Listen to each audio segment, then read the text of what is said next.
Salute, Knicks Nation. What's buzzing? Well, not the result we wanted to see, but the New York Knicks went down to the Boston Celtics at MSG. Here to talk about it live post-game. The Knicks 102 to the Boston Celtics 116. This was a game of two halves. The Knicks started off pretty solid. First quarter, first half, down 4 at the half, off a good closeout, but came out in the third, and the Boston Celtics put their foot on the gas, right? 3-point shooting barrage tonight. It was tough, right? The Knicks fought, but the Celtics, as we know, we have to keep things in perspective. They're the favourites to come out of the East, but that doesn't mean we didn't see some good things tonight, right? Jalen Brunson, another MVP type performance. We'll give out his grade and his flowers. Josh Hart gave us a lot of energy and did some really good things tonight as well. We had Isaiah Hartenstein still on his minutes restrictions as well. He had some struggles. Precious Achiuwa was pretty solid, but had to deal with obviously the length and the physicality of the Boston Celtics, right? This is a mean machine. They're the favourites to come out of the East, but they're a great defensive team, right? So we know the Knicks, short-handed, and I'm not getting too down about this loss, right? I wanted to see the Knicks fight. I wanted to see how long they could hang, but I was not expecting to win this ball game, right? But that doesn't mean there are things that we don't have to clean up, and improve upon as well. We didn't really get a good game from Bogdanovic or Burks, which is one of the more disappointing things to come out of the game for me. But a large part of the other pieces of the bench stepped up. Deuce McBride, again, had a really good first half. And Josh, and Brunson were the best Knicks throughout the whole game. One huge story to come out of the game is the third quarter. Obviously, the Knicks played the entire starting five for the quarter. Thibs, he's in love with that lineup with Hart at the 3, Precious at the 4, and a big at the 5. And really didn't want to bring on some of the, the newer acquisitions in that third for floor spacing. I understand he was obviously trying to go with defense, but it really wasn't working because Boston was moving the ball really well, like they do, and they played good defense to slow us down. But boy, did they rain threes, right? A Kristaps Porzingis, he got loose. We left him on the switch. We left him open. Hartenstein on one of those plays. But yeah, we're looking at a team with a lot of firepower, and we know the Knicks have one more matchup in Boston in the regular season. And hopefully that's going to be with OG Anunoby and even Julius Randle, maybe even Mitchell Robinson. So, look, that's the biggest story. The Knicks with Brunson, right, you can only continue to run him, as hot as he is, right, off these screens. You're going to need some people to step up and really give us a lot of offense. And we really only had him and Hart in double figures, right, compared to the Boston Celtics, who had a lot of different players in double figures, right? We only had 3 guys in double figures with DiVincenzo finishing with 12, hitting a couple shots late, right? But the steals, right, that was a big story for me. 8 steals for the Boston Celtics to the New York Knicks, only 1 steal. So we needed to make them, work more, for their shots, and slow them down. And I think the Knicks, unfortunately couldn't do that, enough. Obviously, OG Anunoby, that's, the big acquisition, and he's the guy who, we brought in, to help slow some of these guys down, right? But yeah, national TV, we got what we really were expecting with Brunson having a burner, 19 points at the half. Jaylen Brown, though, had an incredible first half. He had 20 at the half. So yeah, it's kind of a pick your poison with Boston, and we really need the full lineup, man.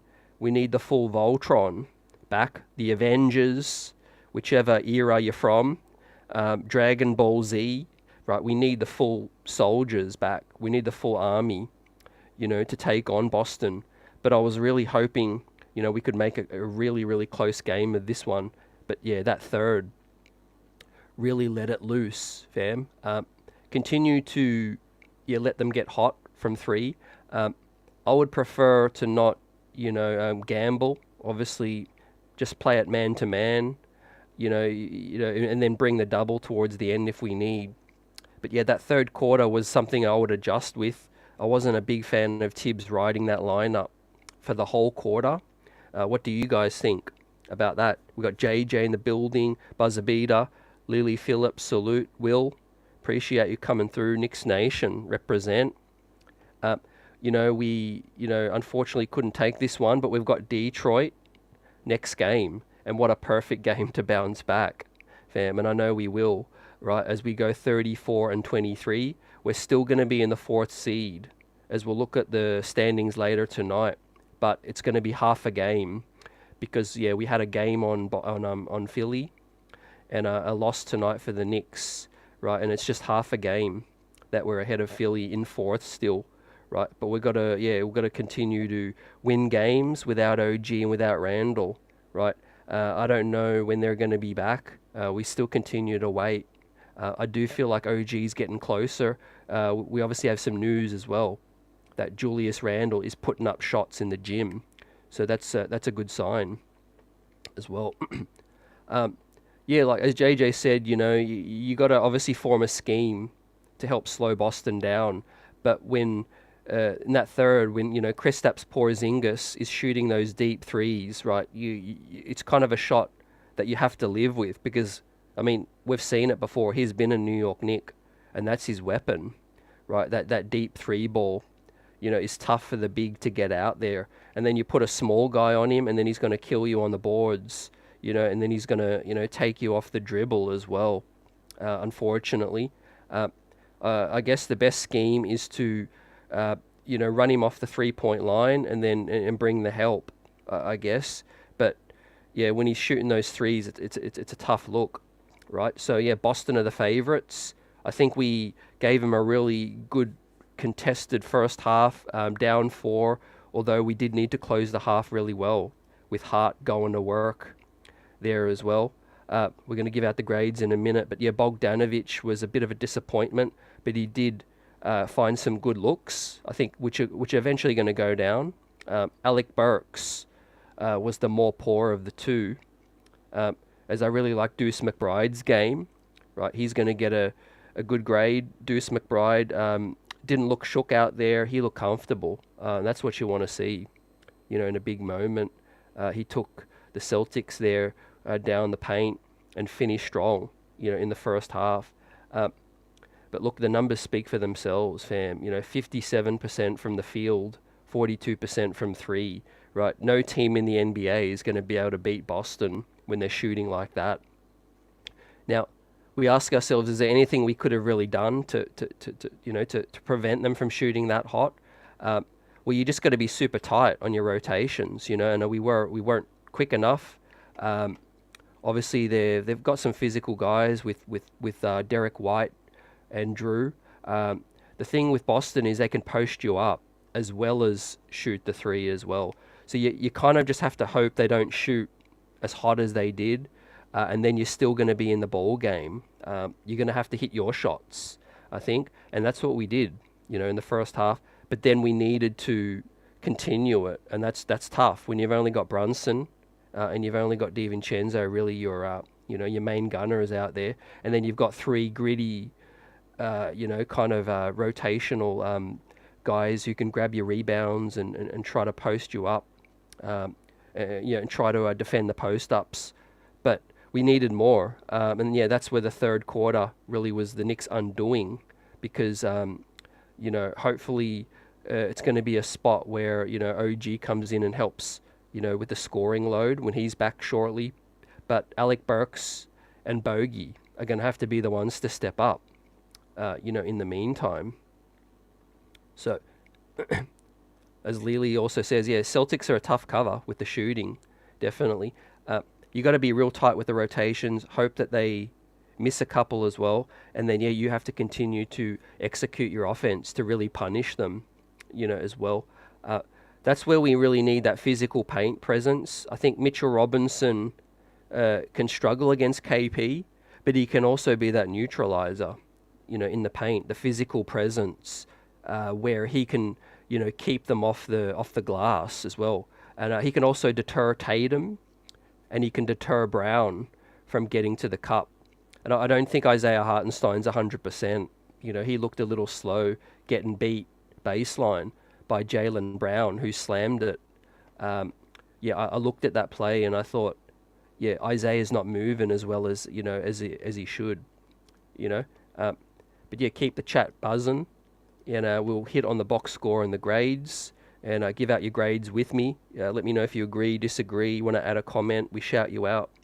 And our replay squad as well. Let me know in the comment section your thoughts on tonight's game. Right, I'm not getting too down because again, we're not a full strength team, right now. But I'm glad we have one more matchup against Boston prior to any potential playoff matchup. So that's going to be good. It's in Boston, but nothing like roadkill, fam. And I think we're at least going to have OG back for that game, possibly even him and Randall. Once again, repeat, Julius Randle is in the gym putting up shots, so that's great. For those that aren't sure, the right shoulder was the one that was dislocated, and of course Julius Randle is a lefty, so we kind of catch a little bit of a break there. It could have been worse. Think about it. If it was Julius's a shooting arm, shooting side, that would have been even a tougher injury to come back from.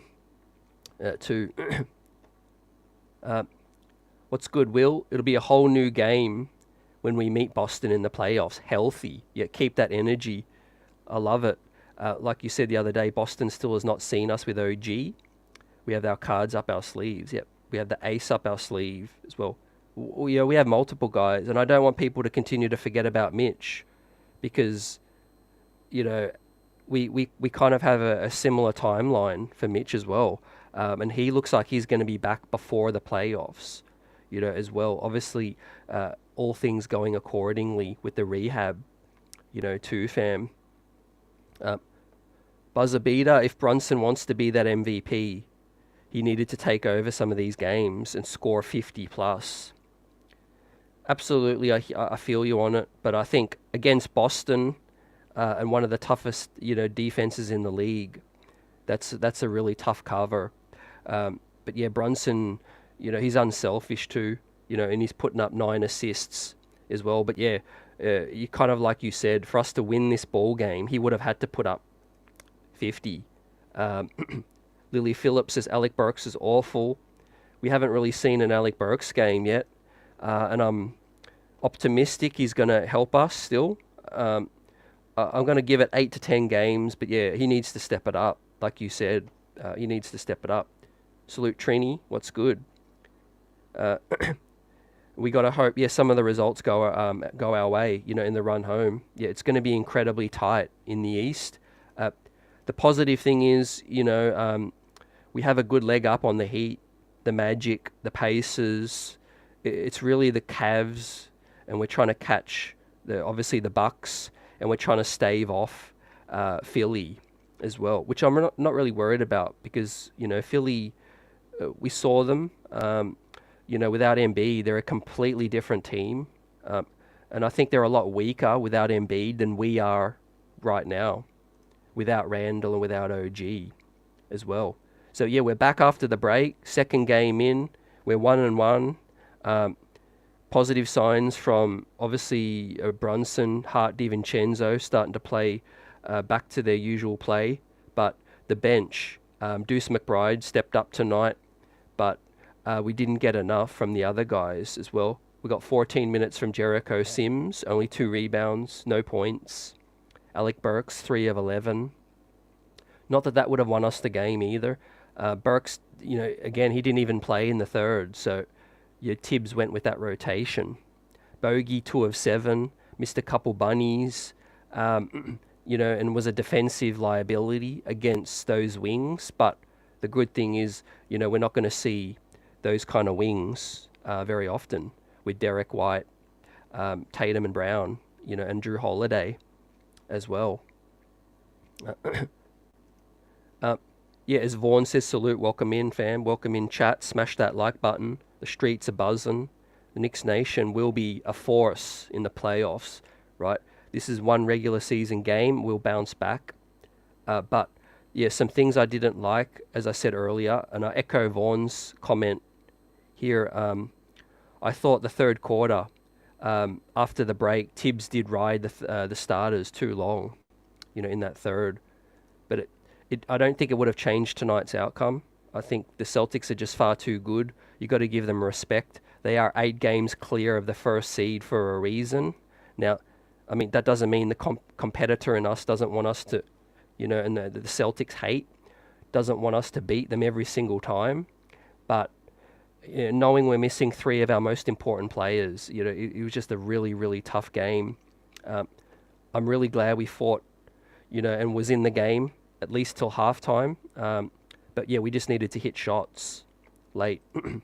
So we're going to give out the first grade. Jalen Brunson, of course, 13 in the first quarter, continues to get off to a really hot start. The 3-point ball looks money, and he finished with 32, but had 19 at the half as well. So that was really good, and Jalen Brunson is our MVP. But we need more guys to step up. And that's why we made these moves at the deadline, too, fam. But we did lose a little bit of defense, bringing in Bogey and Burks, losing Quentin Grimes, losing Quickly, and losing RJ. But we know our defensive wing stopper is coming, right? He's in bubble wrap right now, and he's ready to make a big impact come the postseason as well. So yeah, let's not overreact to a regular season game against the best team in the East, but we can beat just about every single other team without OG, without Randall. But yeah, frustrations are still there. I feel you as well. Salute chat. What do you guys give for Brunson? He's going to get the gold star, of course, continues to play like that all-star that's just passed. He was 12 of 25, 48%, 4 of 9, again, hitting those threes, which was key. Probably could have shot more. I mean, you see slim pickings in the box score, fam, for other scorers. Hart finished with 16, McBride 11, and Dante with 12. But Brunson, finished with 34, minus 12, but dished 9 assists, 3 rebounds, hit all of 6 of his free throws as well. So couldn't get us over the hump. Tried defensively. I think he drew a charge that wasn't called. Once again, I wasn't a fan of the officials tonight. They did make some poor calls on both sides as well.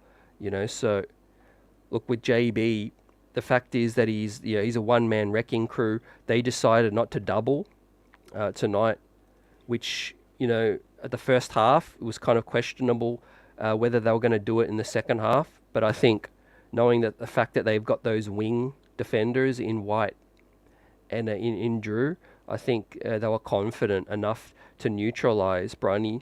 And even dealing with the 30-piece, 40-piece, they still, I think, would have been able to beat us. But yeah, Brunson's going to get an A for me.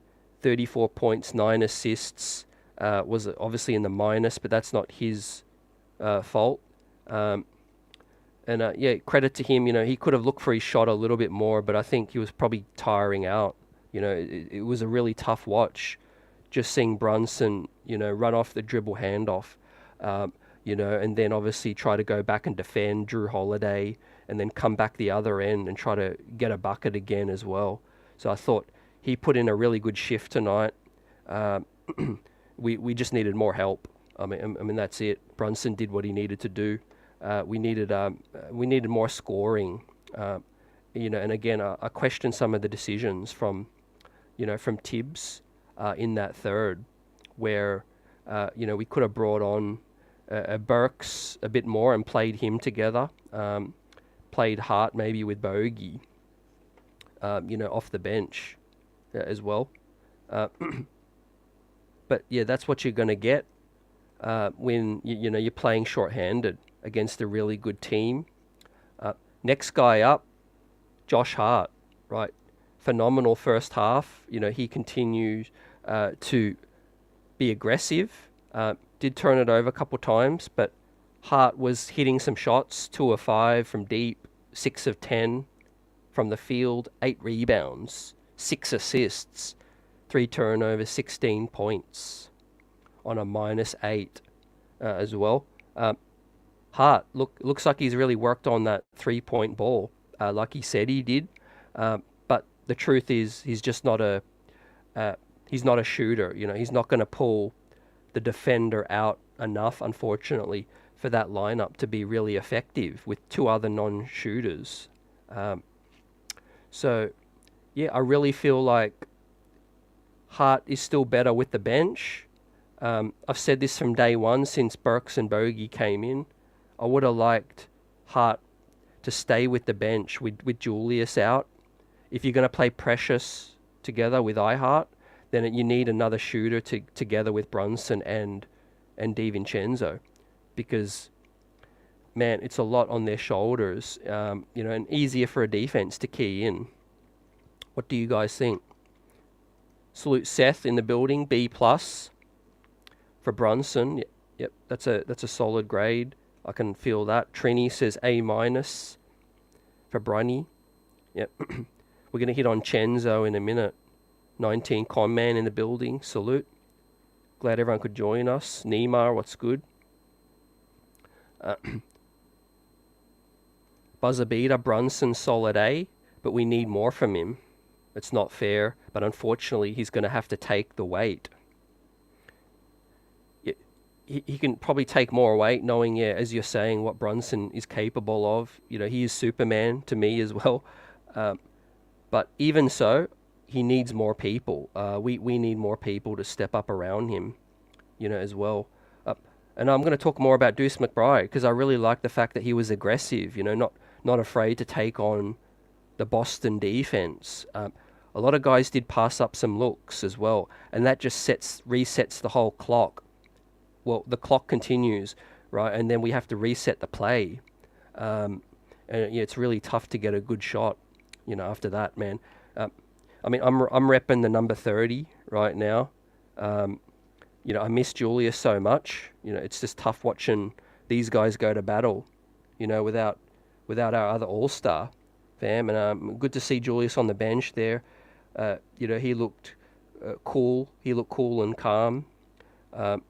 Seems like everything's going according to plan. He's ticking the boxes, but we just don't know what day he's going to be back, man.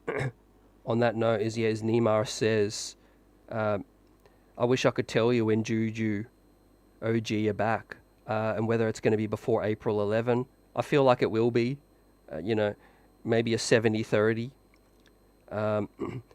OG definitely is it looks like he's much sooner than that. I think OG will be back in the coming weeks, couple weeks, maybe less. But Juju, they're just going to be extra cautious with as well. Now, as we give out, Josh Hart's grade, is there anything you guys would have loved to see more of from Hart?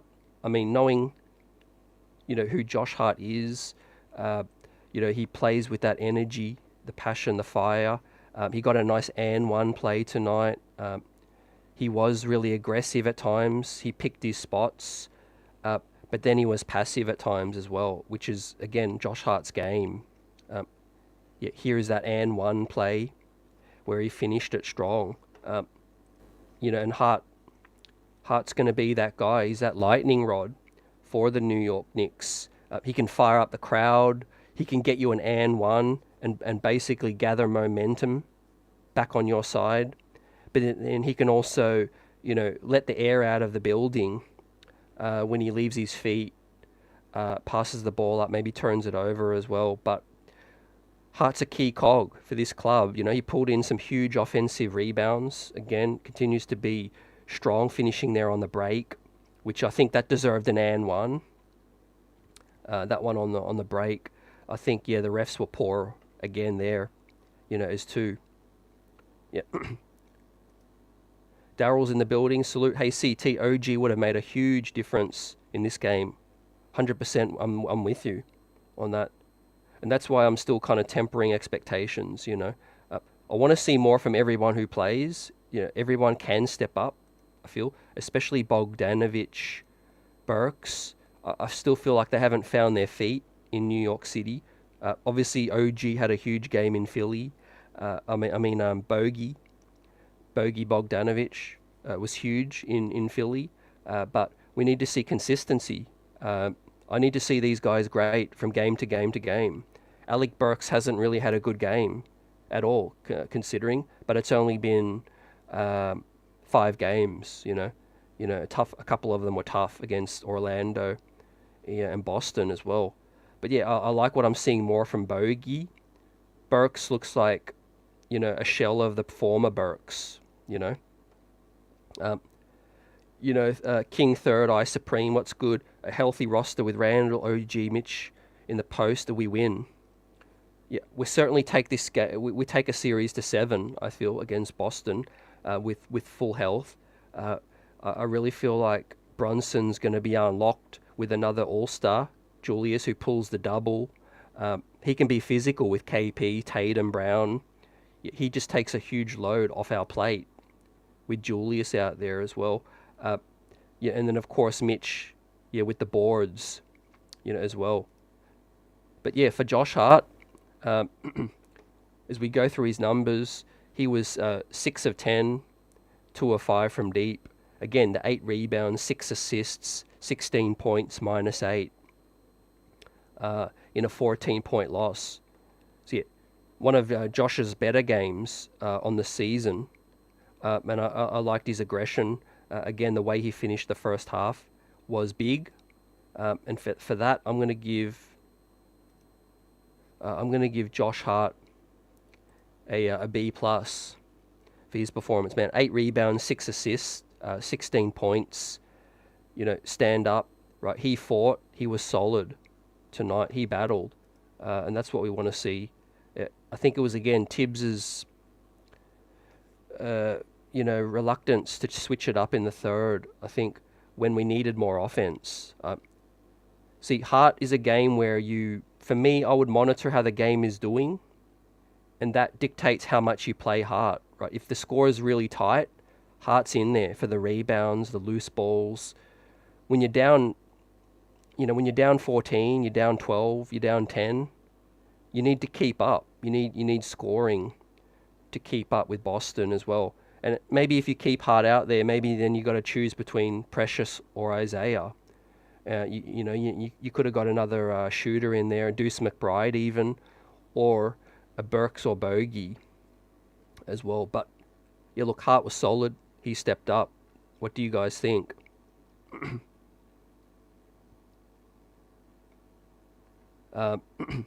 Nick Yak, salute. 19 man says the blown layup for Bogey at the buzzer told me everything about tonight. That was a tough switch. Definitely a momentum change in the game. Also, the turnover from Jalen Brunson late as well. But yeah, I'm still tempering my expectations for the new pickups, because I think I said this last show, but they're probably not going to be the reason we win a series or lose a series, but they're going to be really, really helpful. But what's going to win a New York Knicks a series is our starting 5, and that's what we assembled. It's, in my opinion, one of the best starting 5s in the NBA when all healthy. You're talking about JB, Devo, and then Bogey. Not Bogey, OG, and then Randall, and then Mitch. And I think when fully healthy, that's a handful for every single team in the league. Right, that can take every team 7 games, I think, and that can push them to the limit. And it just really fit well. It fit well from a defensive standpoint, offensively as well. We went on the 9-game winning streak when OG was in the building. So yeah, that was a huge sample of what's to come. Yep.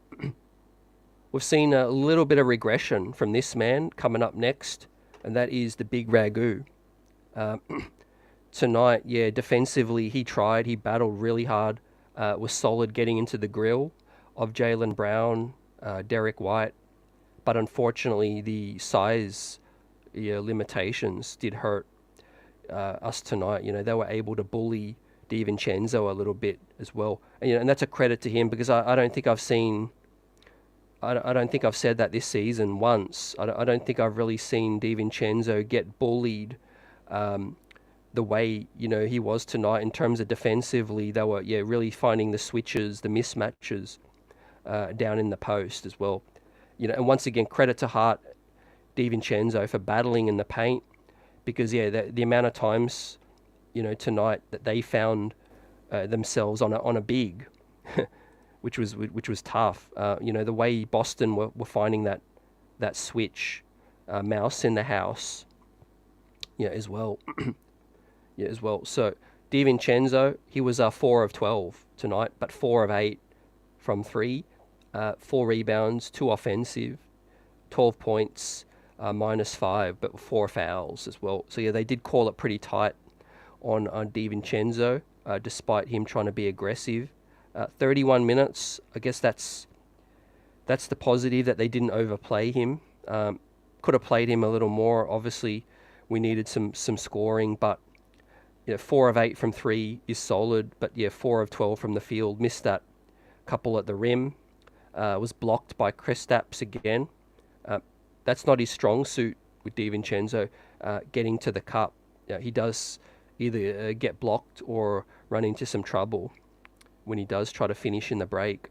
But DiVincenzo's 3-point shooting has been excellent all season, and he continues to be our starting shooting guard, and a big factor on the Knicks' success moving ahead in the playoffs, fam. I always like his effort defensively, though. He always gives it 100%. Never cheats you on that side. Did he pick up any steals tonight? No, we only had 1 steal as a team, so that that was frustrating for me. Once again, I'll mention that for anyone coming through the building, join us. Appreciate you for coming through the building. Smash that like button. Knicks streets are buzzing. Celtics were 8 steals to the New York Knicks 1 as well. You chalk that up to good defensive perimeter players. But the Knicks were a step slow. A couple times we got fingertips on the ball, but just couldn't come up with the steal. But 3 blocks to 4 blocks, pretty solid considering they've got Kristaps. Isaiah, it was good to see him move up to 20 minutes, but still not at 100%. He was not moving like the Isaiah of old, right? So what do you guys think about DiVincenzo's grade? Had some struggles, but hit his threes. I can't overanalyze it too much because, again, a lot of pressure has been on DiVincenzo ever since, the other big guys went down, and it's only really just started to, come, show its head against some of these better teams. Again, the game plans, the defense in the NBA, they can scheme against these guys. I mean, when you're a defender, Hart, Precious, and Isaiah on the floor, they're not really on your radar. It's all focused on DiVincenzo and Brunny. How I can stop them and make it more difficult as well. So I mean, he hit a couple threes, but he struggled from the field. So I'm going to give DiVincenzo, I'll give him a C on today's game, right? One of his lower grades for the season, but again, we're running up against Derek White, Drew Holiday. He really should have stepped up, to help us in this one a little bit more. But we keep it moving, and I know he's going to bounce back in the next one. So let's talk about the next man up, Precious Achiuwa, right? Has been on an absolute tear recently, and Chewy has been the surprise story of the Knicks season, since getting in the building from the Raptors trade. Precious tonight was another tough matchup, not going to lie, going up against, all-star Jaylen Brown, Jason Tatum, and then you've got Porzingis' size as well. I mean, I've got to say it again as well. Porzingis is the X factor on this team. I think a lot of people say the same thing. You take him away, and it's Al Horford, it's Luke Cornett, and it's just the wings that the Knicks can key in on. But all due respect to Derek White and Drew Holiday, but they don't strike fear, in the defense. But Tatum, Brown, and then Porzingis as the third wheel, offensively is tough. So, yeah, Precious had his work cut out, tonight. But let's see what he finished with. He was 4 of 8. Missed 2 of his threes, so he's shooting threes now that are open. I don't mind it as long as he keeps the volume down to a couple of, per game. But preferably shooting them in the corners is ideal. He seems to be better there. But 4 offensive rebounds, 9 total, 2 fouls, minus 13, 8 points. Right. So going up against some tough matchups tonight as well. But 34 minutes, I thought Thibs could have switched things up once again in the third. But yeah, Precious continues to rebound well. Continues to be that guy to get us offensive rebounds. 9 is solid, against this team. But yeah, 8 points, you take it. Minus 13, obviously as a team, we were down. So what do you guys think from Chewy's performance? What's good travel vibes in the building? Precious also looks scared tonight. Big spotlight. Definitely, he's a guy coming in who's exceeded expectations. But yeah, tonight was, he ran into a tough matchup. You'd love to see him give it a little bit more, obviously. But that's to me personally, and this is my opinion, that's his limitation, right? Precious Achiuwa is not Julius Randle, or he's not even an OG offensively as well. He just doesn't have that bag. What he is, he's a junkyard player. He'll get you the boards. He could have switched better as well. He was lost on a couple of matchups as well. So yeah, we're dealing with a situation where we're relying on him a little bit more than a winning team would probably rely on Precious. But that's what's allowed him to be, a pleasant surprise, as well. So I'm going to give him, taking into consideration the result as well, I'll give Precious a C as well. Solid on the rebounds, but yeah, couldn't give us a whole lot else right tonight. So yeah, we keep it moving. King third gives Precious a C plus. Yeah, pretty similar to my thinking as well. Buzzer beater also C plus. He still gave us a few good plays. So yeah, appreciate the thoughts, you guys coming through the building, right? Yeah, tough loss to take because we always want to beat Boston, man. But usually when we have beaten Boston recently, it's been the IQ game where Quick got off the chain. It was one where Evan Fournier, somebody had a career night. We needed more. We needed someone else to have that kind of night tonight. I really was expecting Brunson to go for 40, 45, but he was capable of getting 9 assists. But yeah, I don't think he really tried to force it enough, Brunson. But yeah, he's probably drained, trying to carry us as well.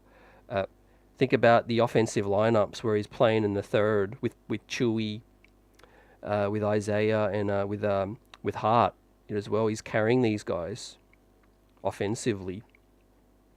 And that leads us into the big man, and that is Isaiah Hartenstein. Good to see him, continue to play consistently. Obviously, he's back fully healthy, but his minutes, he's on this restriction, and he's ramping up, ready for hopefully a deep run, which is the good idea to make sure that his Achilles is healthy for when we need him most. Isaiah was 24 minutes, 1 of 1, hit 4 free throws, so he was aggressive in the paint, trying to get us those rebounds. 5 offensive, big rebounds. Some of those were huge. He was really, trying to battle, force Porzingis into some trouble. 7 total, 4 assists, big for a big man. 4 fouls, 6 points, -8. So, apart from him looking kind of limited with movement, again, I said Jaylen Brown, beat him baseline to the rack, but yeah, Isaiah looked a little bit slow on that one. But outside of that, man, he's a mountain in the paint. It continues to step up for us with guarding the 5s. Tonight was a tough matchup for him again.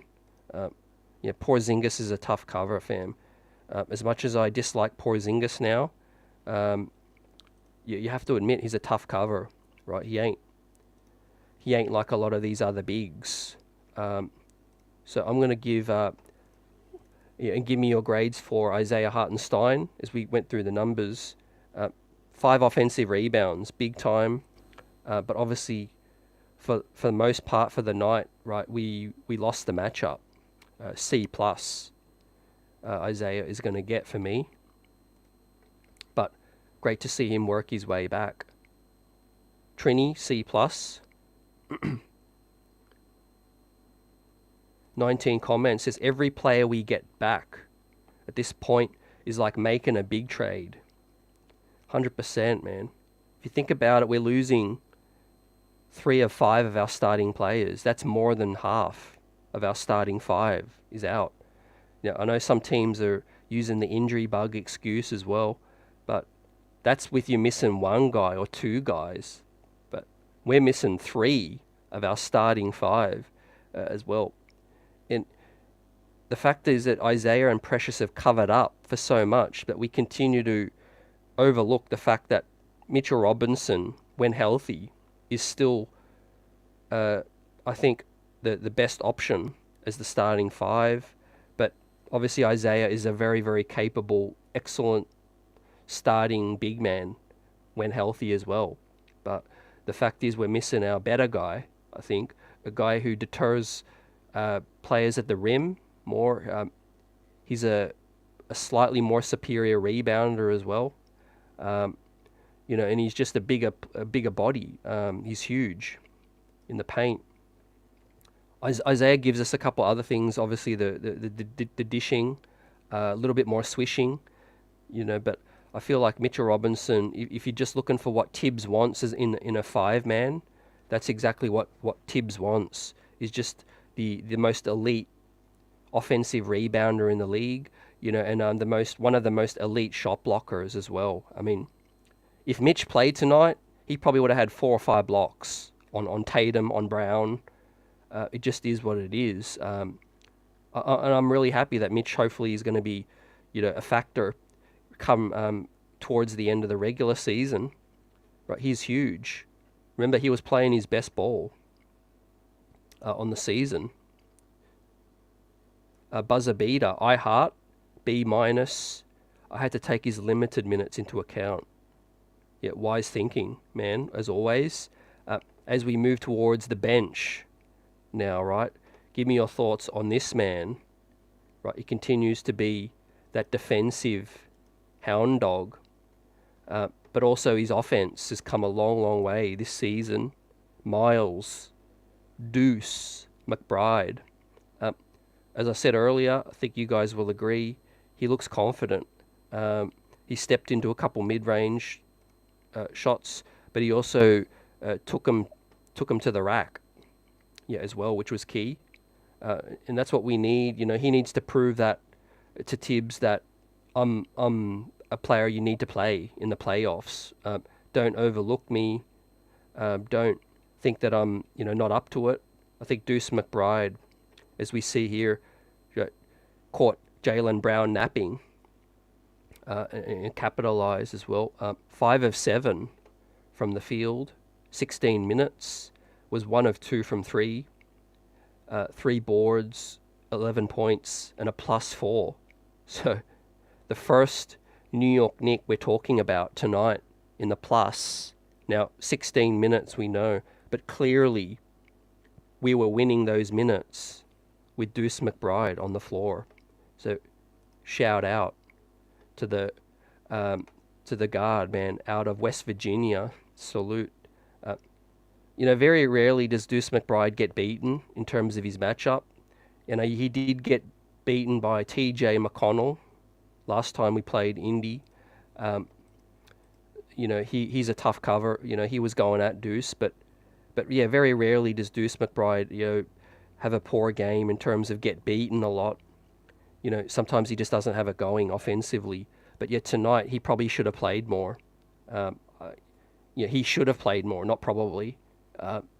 16 minutes was a 5 of 7, 50% from 3, and a +4, 11 points, man. These are the kind of guys you need for the Tatums, for the Holiday, the Derek Whites. Yeah, the world. Salute. Nick Yaks is B+, A- for the Deuce getting loose. Yep, yes sir. They wouldn't have challenged Mitch like they did tonight. Yeah, 100%. And a little bit of that is, Isaiah wasn't moving as well as he could, but even when Isaiah's fully healthy, and I've always said, Mitchell Robbins still the better defensive player, but Isaiah's proven that he's a starting quality 5 as well. There's no knock on him. He's stepped up. But Mitch was already the starting 5, but he's going to come back. King Third Eye says McBride B+, A-. Great grades coming through for Deuce. Buzzer beater Deuce A! Exclamation, the Deuce is loose. Yep. One thing we can say also about Deuce is, man, he's been consistent. Ever since the season began, really. He's had a great season, I must admit. And the Knicks, credit to them once again, doing all the right things in the front office, fam. Giving these guys their reward. I think Deuce McBride earning the contract, the 3-year extension, was absolutely great business. $3 million a year, man. He's worth at least, I think he's worth at least 5. Not going overboard. I think realistically, if we were offering Deuce McBride a contract today, maybe before the season began, and that's another reason why it was so good to get it done early. I think we'd be looking at 5 at least for Deuce. 6. I think there'll be some team out there that would definitely try to steal Deuce off our hands. Talking about probably a Detroit, probably a New Orleans, somewhere like that. He would fit the mold. But thankfully that's not an issue. He's ours. He's locked up. And he's going to continue to lock up opposing guards. But yeah, the 3-point ball has been really impressive. Makes me think, like, how much more could he grow? How much more could Deuce McBride end up a better player than Emmanuel Quickley? Is that a legitimate theory? Is that a possibility? A better 2-way player? But I think Deuce can still grow. I mean, he's shown enough this year to say, with more opportunities. I still think maybe Quickley is going to be the better player long term, on both sides, because offensively he's got that the 3-point ball that he's been doing for longer, but Deuce has been doing it this season, so yeah, it's going to be fascinating to see their careers play out. But yeah, Deuce for 3 more seasons, sign me up. I think he will be our backup point guard, for the long term. I think Burks was brought in to be, another option, and I think Thibs is going to see how it plays out. Buzzer says Deuce was looking to score versus pass. He's a shooting guard in a point guard's body. Both are correct. I feel like also it looks worse because he's playing with some of the guys that aren't really a huge force. Deuce, if Deuce was starting with Randall, OG, DiVincenzo, and Hartenstein. I think he would rack up the assist as well. But yeah, I think he's looking for his shot a lot more, no doubt about it. Yep. AP in the building, get the contracts ready so that they know what they're going to do in the off season. Yep. Obviously, we got to hit on some of the weaknesses though. Deuce McBride is still learning the ropes as the point guard. You know, you got to know when to shoot versus pass. That's a fine balance. You know that every player in the league has to deal with. You know, you don't want to be too passive. You also don't want to be too trigger happy. He's getting more drives to the cup, which is good. Finishing seems to improve. Also, no hesitation with the 3-point shooting is a big thing as well. But his ability to blow his man off the dribble, you know, is something that he still struggles with. You know, when guarded properly, and also, you know, just controlling the rock in tough pressure situations. You know, not turning it over, you know, as well. So yeah. Yes, King Third says, yeah, I remember, man, the Quickly game from last season. It was one of the trademarks from last year. Yeah, Quickly can do it on both sides. But yeah, I think offensively, Quickly's got more in his bag right now. But I'm kind of trying to project whether Deuce McBride can make a big 4th-year leap as well. I think this is Deuce's 3rd year. Yeah, this is his 3rd year, and he's got, yeah, the 4th year will be next season. He's still got time to, you know, to have another leap, another big growth period in his game. AP says, I think I'm fine with McBride. This is the most we've seen of him since he's been here. I'm for any player making progress. Yeah, no doubt. For any doubt whether this front office and you know, and coaching staff can nurture and grow talent, I think they've proved it. You know, they did end up trading Quickly and RJ, but they traded them for the bigger piece in the trade. So that tells you that they groomed them, that, you know, they brought up their value as well. You know, they were valued commodities in the NBA. And I don't believe that Toronto didn't value RJ Barrett. Like, some people don't like his contract, but I think the Toronto Raptors thought highly enough of RJ to accept him, you know, in that package, you know, that he can help them. So I think, you know, we did a good job developing RJ, doing Quickly, and, you know, and getting a piece that we needed. Yeah, it just sucks that you know, we lost 2 for 1, but Precious Achiuwa has stepped up enough, I think, to make it a very, very, very you know, good trade for the New York Knicks in terms of what we're seeing with OG. But look, if OG ends up injury prone and, you know, we never fulfill our potential, obviously it will go down as a bad trade. But from what we see right now, it's 100% a good trade. You know, an OG Anunoby, you know, is definitely a huge, you know, piece for the Knicks' chances of getting to an NBA Finals. Will says, gotta love what Deuce has been doing this year, A-. For me, he's keeping us in it for the half of the second. Yeah, great minutes, great energy tonight. He earns the B+. Right, and he should have played more as well. So things might go from good to down after here, but in terms of the rest of the bench, right, we have to talk about Alec Burks, Bogey, and we got a little bit of Jericho. Well, let's hit on Bogey first, right? Coming off a really good game. Obviously, we know 22 points, 19 in the first half in Philly. Bogey missed a couple bunnies tonight. You know, he does look like a 34-year-old. I will say, you know, he's not that 28-year-old Bogey that's, you know, going to be able to capably blow dudes off the dribble, finish in traffic. That might be a little bit hit and miss, but I need to see more. But what we did, you know, hope to get, you know, when we brought Bogey in, is the 3-point shooting, stretching the floor out. 1 of 4 from deep tonight, but 3 of 3 from the free throw, so he can draw some fouls. 18 minutes. Look, he's active.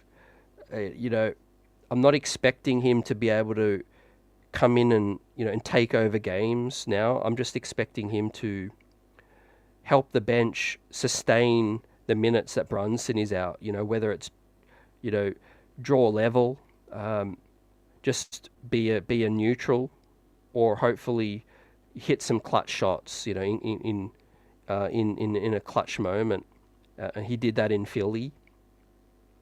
But I'm going to say out of the 5 games now, he's had 1.5 good games, in the 5. So we look to see what the next 5 look like for Bogey. I'm still really high on the move because I think we've seen enough. Well, I've seen enough to suggest that he can help. We didn't give up a lot, as been spoken about. We gave up Quentin Grimes, who is still going to be a good player in the league, but we brought in 2 players, I think, that, hopefully going to help us towards the playoffs. But yeah, I know Bogdanovic is going to be a key piece off the bench. When we think about it, together with Deuce, when everybody's healthy, it's going to be Hart, and then it's going to be Precious, Alec Burks, and maybe Mitch, but probably less than that in a 8-9 man rotation, towards the playoffs. But yeah, look, Bogey, it's been a mixed bag. That's all I can say. It's been 1.5 good games out of 5, but you take into account he was traded. They've only had 1 practice since coming in the building. But I want to see consistency, right? I want to see more of okay, he might not win us the ball game, but if he can be 4 of 8, or he can just be,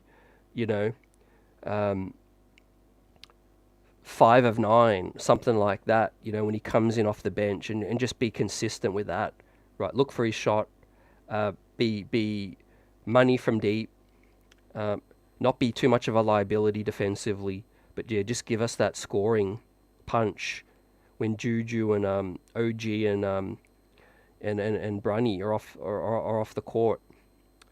So yeah.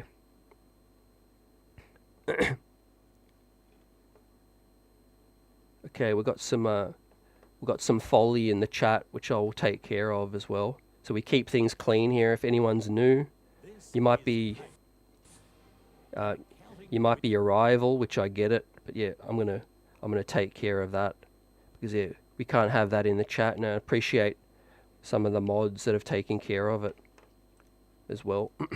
We keep things clean in here. But yeah, appreciate everyone for coming through the building. We're giving out the grades, and we're looking forward to what's going to be still, a huge season for the New York Knicks, right?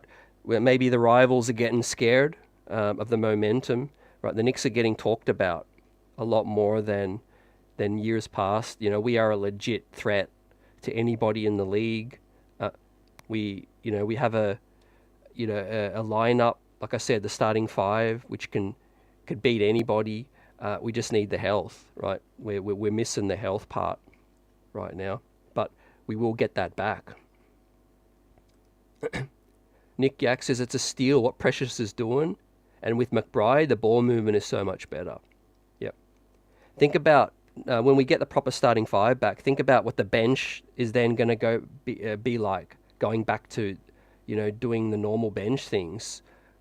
Having Hart run with the bench properly, with Burks, Bogey, Deuce, and Precious, like you said, and then Mitch as well put in there.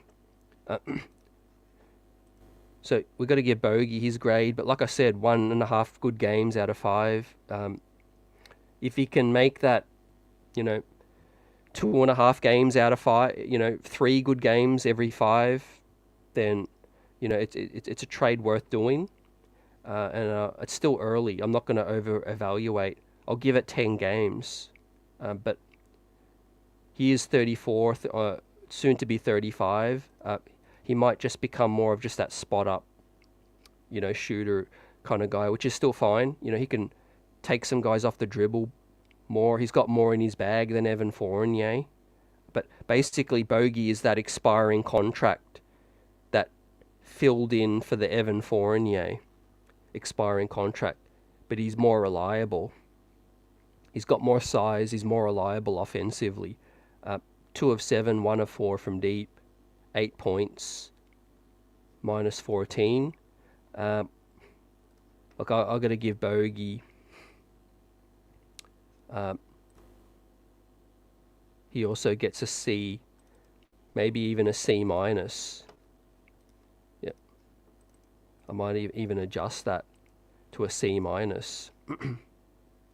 Because we gave some C's out before, but I think Bogey was hurt on the defensive side as well. But look, he's already shown us what he's capable of, and that's good. In 5 games we've had a Bogey game where he lit it up, like absolutely lit it up, 19 points and a half. So we've seen what he's capable of doing. He just has to do it more.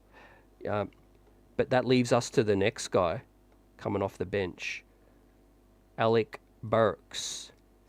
Another big part of the trade. Give us your thoughts. I know I've already seen some of these comments about Alec's game tonight, also what he's been doing recently. There's going to be a few people get on Alec Burks because he's that lightning rod. We've seen him try to run the point, but right now he isn't having to do that. He's having to just do what Alec Burks is supposed to be good at, which is score efficiently, effortlessly. Tonight he was 3 of 11, 18 minutes, more inconsistency, 1 of 7 from deep. Once again, I don't feel like any guy particularly lost us the ball game tonight. We just were not a better team. But could some of these guys do a lot more? Yeah, I mean, Burks needs to have a Burks game. We've seen it. We've seen a Bojan Bogdanovic game, and we need to see Alec Burks step it up. So that's, if we're summarizing his 5 games as a Knick, it's been maybe half a game out of 5 if we're being generous. No good game out of the 5 is probably more accurate. Now he is aggressive. The 3-point ball is a weapon still. He can rise up. What I wanted to see him do more is defensively, though. Just hold down that matchup, and not get burned on the defensive side as well. Now he is 32 now. Maybe he's lost a step from last time he was in the building. Again, it was a trade that was basically for Bogey. Burks was that throw-in, I feel like, in that deal. But that doesn't mean, we need to see more. We need to see more from him to step up. Trini says D- for Alec Burks. You guys trying to keep it. You're trying to keep it away from an F. I feel you on that. Trini says a C for Bogey so far, but he better than Burks. King Third Eye says D- emphatically for Alec Burks. And that needs to be said. 100% agree with you in terms of Grimes. Like, Grimes is a way better player than Alec Burks right now. So that does hurt a little bit, but in sort of looking at the 2-for-1, getting out of Fournier, what Bojan Bogdanovic can do for us in the playoffs, I think I'm still optimistic. But it hurt. You have to give up to get. But losing Quentin Grimes is a great piece. That I wish we had Burks. I wish we had Bogey and Grimes instead of Burks. So with that said, my grade for Alec Burks, it's got to be. It's got to be that D-. I think struggled. 1 of 7 from deep. Inefficiency. But also defensively was not helpful. Minus 13 in 18 minutes, 7 points as well. 3 of 11, that's not good at all. But he has it in him to have that Burks game. Again, we just need to see, hopefully more consistently, if he can have his fingerprints on a couple wins, 2 in every 4 games. Like, I'm not expecting the world, basically. And neither are you guys. We're just trying to be fair. For Alec. Right, so that was Deuce McBride as well. We're given the grade. Jericho Sims, can't get into him too much. He was 14 minutes, 0 points, 2 rebounds, -5. I think Thibs didn't really use Jericho at the right times. It was too late in the game for that. So I'll give Jericho, still give him his grade, and we'll pull Jericho's grade up. What do you feel Jericho deserves in his 14 minutes? I'm going to give Jericho a little bit better than that, but he's going to get a D for me in his 14 minutes. Maybe even a little bit better than that. I'm going to go a little bit higher, because I think, he's not out there for his scoring, etc. But D+, not to be too hard on the man, only 14 minutes. But was not impactful, with this one. But he's been really stepping up. He had a great game in Philly, and we gave him lots of love on that one. So moving forward now, we'll give Thibs a grade, because tonight was a real test, to see how much we could step up. Now, we have been stepping up a lot, but it really is a big challenge on the coaching staff to try to get the most out of it. A short-handed roster as well. But I didn't like what Thibs, did with the third quarter lineups. Again, I would have switched things up a little bit with some shooting. Defensively, we weren't stopping them anyway, so that's my argument for switching things up. So was not a big fan of what Thibs did. So I'm going to give Thibs. What do you feel Thibs deserves? Trini says C- for Thibs. Nick Yak says C+ for being tall for Jericho. That's a good one. C for me for Thibs. Wasn't the reason we lost the game, but should have made a better adjustment, in my opinion. But look, we're about to look around the league now, and look towards the road ahead, because it's a opportunity to start picking up some more wins. Now we got Boston out of the way. That was the toughest matchup, outside of the All-Star break. We got a couple roster moves happen, which we talked about last post-game. Give me your thoughts on the Knicks giving, the 10-day deals to Daquan Jeffries, Jake Toppin, to fulfill the league minimum 14 spots. Now, those guys will expire in 10 days. Maybe they'll do another 10-day, or maybe they're just biding time to see who can become available. The Knicks have still the 15th spot if they do want to add another guy. March 1st coming up. That is the cutoff between being a playoff eligible player or not. So we could see some activity in terms of maybe, for example, Mook Morris is a name a lot of people are talking about. I can feel that. I think Mook Morris will get bought out by the Spurs. I think, they're not going to make the playoffs, of course, right? I think the holdup is probably negotiation in how much salary Mook is going to sacrifice. You see, it's a lot of back and forth between player, agent, team. How much cash is this player willing to give up in the buyout? In terms of, we cut this salary off your contract. Let's say you're on 18 I'm not sure what Mook's on, but let's say 18. We'll pay you. We'll buy you out if we can only pay you 15. And Mook has to agree, and then he makes up the other 3 milli by signing with the New York Knicks or whatever other team for the 3 milli. But yeah, it's usually a negotiation between player and ball club. But I expect Mook Morris to get bought out.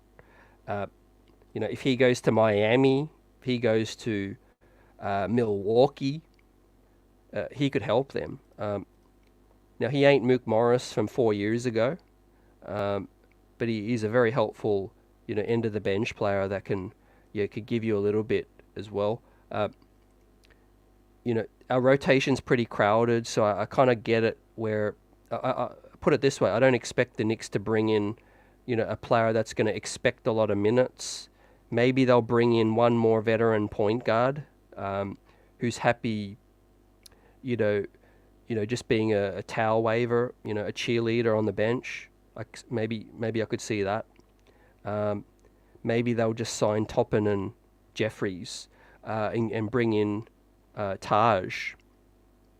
Is also a possibility as well. I would love them to still bring in at least maybe one more point guard, just for insurance, because you never know. We're definitely going to need some insurance in case somebody goes down. I don't like the Alec Burks point guard experiment. I'd rather a proper point guard, to come in. What do you guys think about that? And let me know if there's a particular name that you would love to see come in the building. Right? But yes, salute to Knicks Nation, replay squad, chat, buzzing, smash that like button. Now, let's look at the standings and the result tonight. So unfortunately, Orlando picked up a win, but credit to Detroit, almost caused the upset. And then we had Brooklyn, of course, go down to the Wolves, which was expected. Now, we're about to bring up the standings to confirm that the New York Knicks, 34-23, hold on narrowly into the 4th seed, right? We are half a game ahead of Philly.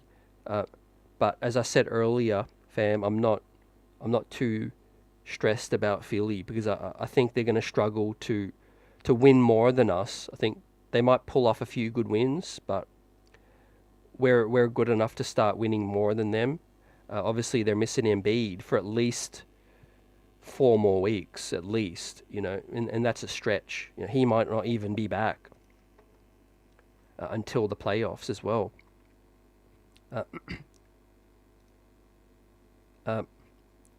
Will says, good point, CT. I wouldn't want to see Mook in Miami. We don't need him rejuvenated there like K-Love. Yeah.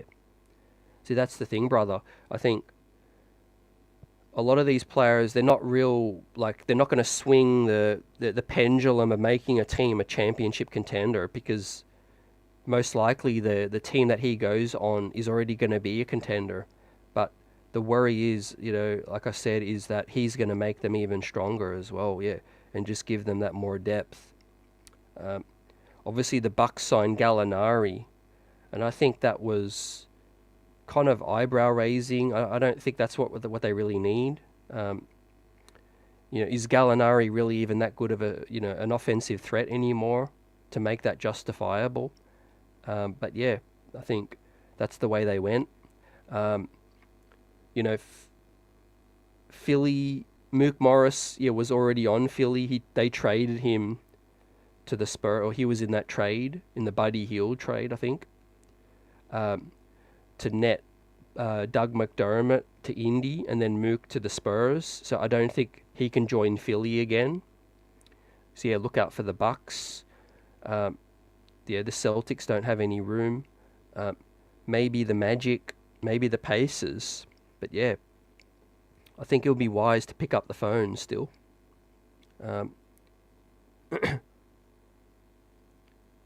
Nick Yak says Thibs with a C because we needed defense, and McBride didn't come in the game until the 4th. Yeah, we needed a bit of both. But yeah, Deuce was hitting the shots, like you said, And as I said before, yeah, Deuce was confident, tonight. So yeah, he should have played a little bit more. I gave Thibs the C as well. But yeah, the good thing is, so we have Detroit now on a back-to-back though. New Orleans back at home, Detroit on the road, and then Golden State. To play on Thursday. I'm going to bring up March to see what the deal is as well. So we have Golden State on Thursday. We don't play Friday. We don't play Saturday. And we play Cleveland away on Sunday. So that's the rest of next week, fam. So Detroit and then New Orleans back-to-back, away and then home. And then Golden State at the Mecca, which is good. So not too much of a road trip. And then Cleveland away on Sunday. Well, I'll give my preview for the week. What do you guys think? Obviously, Detroit, that's a win, right? We need to get back on the winning train. And then New Orleans, that's at home. So I think the Knicks can win that one. Yeah, I think the Knicks win against New Orleans as well. That's how confident I am. Golden State at the Mecca, that could be a 50-50 game, right? Steph Curry, he could always get hot, right? MSG, he loves it. We can always expect a good game from Golden State at the Mecca. I think that's going to be 50-50. And then Cleveland on Sunday in Cleveland, right? Talk about a matchup that's going to have huge ramifications in terms of the standings. So let's say we go 2-1. We beat Detroit. We beat Pelicans. We'll draw even closer to Cleveland. But then if we can beat them, we close that gap. If we're just within a couple games of Cleveland, we play them another time as well. So that's big. Right. So I'm not too worried about the Bucks. I think we're going to be in with a shot. Hopefully we can get at least OG back in the next week or two. And then we make that run. I think we'll have enough to stave off Philly. And then Orlando they're still 2 games back. But look, we need urgency because, yeah, as JJ said earlier tonight, salute chat. These teams could start to get on a run. You never know. The Heat, they've done it before. Orlando, they've done it before as well. So, look, at some point, we have to get healthy sooner rather than later as well. We can't just continue to ride these short-handed players, we can't continue to ride short-handed.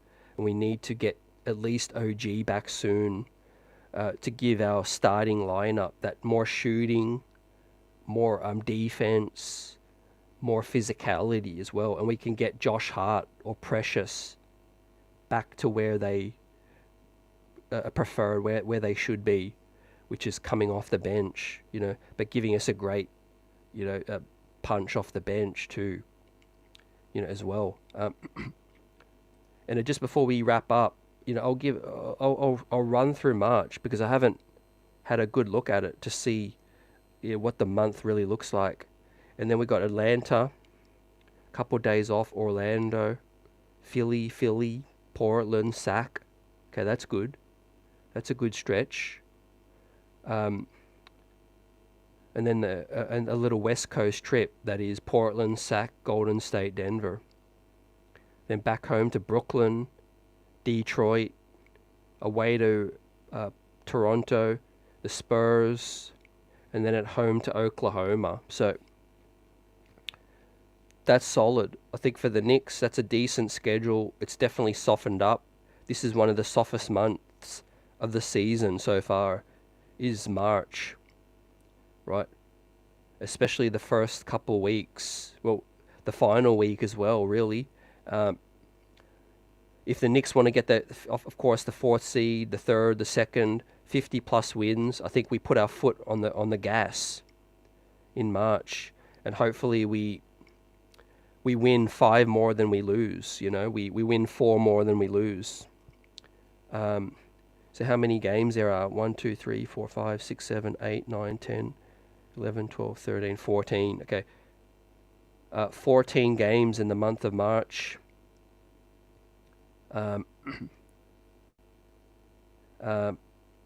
Let's go 9 and 5. Yep. 9 and 5. Let's do it. Let's go 9 and 5 this month. That'll be big, and that'll get us close to. That'll get us up to close to 20 games above 500, right there, and close to the 50 wins, right? And then we have 9 games in April still as well. So that's plenty of time to have everybody back and clicking, hopefully at the right time, right?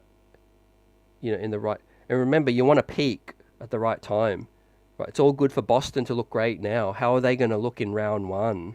Because I've been around the block enough to see, you know, teams come in with a certain tag, a certain label, but when the ball gets tipped up in the playoffs, right, teams can turn into a pumpkin. Other teams can turn into lightning, you know, in the playoffs as well. We've seen with the Heat. You know, we've seen the 8th seed upset the 1st seed before. The Magic might catch lightning in a bottle. They're a great young team, enthusiastic. They got physicality. The Pacers, I'm not sold on them in the playoffs. Philly, we have to say, maybe Joel Embiid comes back, you know, sometime in the first round, and then they go back to being Philly again. Like, I could see that, right? Obviously, without Embiid, they're nothing. But with Embiid, they're a serious threat. But I think when healthy, we overtake the Bucks. I think the Cavs series is going to give us the edge as well. I think with health, we're the second best team. But obviously with Philly, with Embiid, I would still put them on par with the Knicks, because you got to respect an MVP. But he's not healthy yet. So let's see, man. King Third says, honestly, going after DeJounte and starting him at the 2 and keeping Grimes would have been our best play. Yeah, I still haven't heard how close, whether any discussions, you know, and traction was made with that conversation. All I know is obviously Atlanta kept Murray. You know, maybe they didn't get that deal they wanted. 3 first-round picks, maybe. Maybe they would have done it with 2 and Quentin Grimes. 100% I agree. That would have been the best move possible. I think the Knicks did the second best thing available, which was to get Bogey and Burks. The first reaction is usually the correct one. Everybody was pretty happy with the move. It might end up costing us. You know, Grimes could really, you know, fulfill his potential. I just think, the Knicks went on a different timeline now. You know, we started to win ball games, and we unfortunately, guys went down. And that's a question we could ask. Maybe if OG, Randall, and Mitch never went down, let's say we were fully healthy, maybe the Knicks don't make that Bogey and Burks deal, and they keep Grimes, because we're not sweating offensively off the bench so much. Because, you know, OG can play with the bench a lot. You know, you could stagger Brunson and Randall's minutes like they were doing. But yeah, unfortunately, we got hit with the injury bug, you know, and Leon Rose, he called for help. But look, OG's going to be back real soon. I think that out of all the things, right, Julius's shoulder that worries me still, because like we know, that can pop out of place. It could get hit. Mitch's ankle and leg is tricky, because he's a 7-foot big man, and he's been susceptible to an injury. But OG, the elbow cleaned up, No more the bone fragments. That's going to be smooth. That's not a leg. That's not a shooting shoulder. That's just the elbow. I think out of all the injuries and guys to return, I have the least worry about OG. I think once he's back, I think he's back. He's back for the stretch, and he's going to be, probably our second best player, like he was before he went down.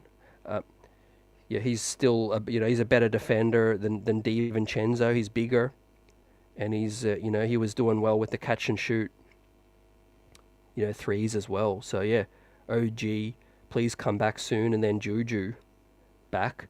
I think we can survive without Mitch, but we don't have to, because I think Mitch will also, be back real soon, too, which is great. But yeah, you guys have made some great points, man. On fire, like always. Unfortunately, not our night. 102, 116. The Knicks go down. But as we talked about with the roster moves, and this is what I would do personally. Once Toppin and Jeffrey's 10 days up, I would bring someone else in. That's just me. I've seen enough players go down. I would love to, to make the most of these spots. Now, I know they're not going to play if there's everybody healthy, but these guys are just going to be insurance. So, Korkmaz, he's out there. He's a veteran who could shoot. Corey Joseph, Ish Smith, Paddy Mills. These guys are available on a buyout. I still play Deuce McBride, but at least I know I've got another guy who could be a savvy veteran, be a backup. And then, Jeffrey's Toppin. Thibs ain't going to trust them in the playoffs either. If two guys get injured, he's going to go with 8 men, 7 men. So, we'll see what Leon Rose does. I do think he's given those two dudes, a 10-day contract just to see if some more players might come on board, and get signed for a playoff run. I think that's going to be something to look out for as well. But yeah, we're going to be back live post-game Monday as well. Enjoy the rest of the weekend, fam. Hope everyone's well. Blessings, health, happiness to everyone out here, man. We're still in a great position. Brunson's playing like an MVP. Julius Randle ticking all the boxes. OG Anunoby going to be back soon. Great that Isaiah is also starting to ramp up his minutes, right? We ran into a brick wall tonight, but we're going to bounce back and put the beat down on Detroit away, right? The Quentin Grimes, Alec Burks revenge games, possibly. We'll see. But I tell you what, the New Orleans Pelicans on the second of the back-to-back is going to be tricky, right? Let's see what this squad's made of. More guys off the bench need to step up, right? Hopefully Hart continues to play well in the absence of OG and Randall. Precious, he's been really solid as well. Isaiah's minutes might go up as well. But yeah, let's get it on the next one, fam. Peace.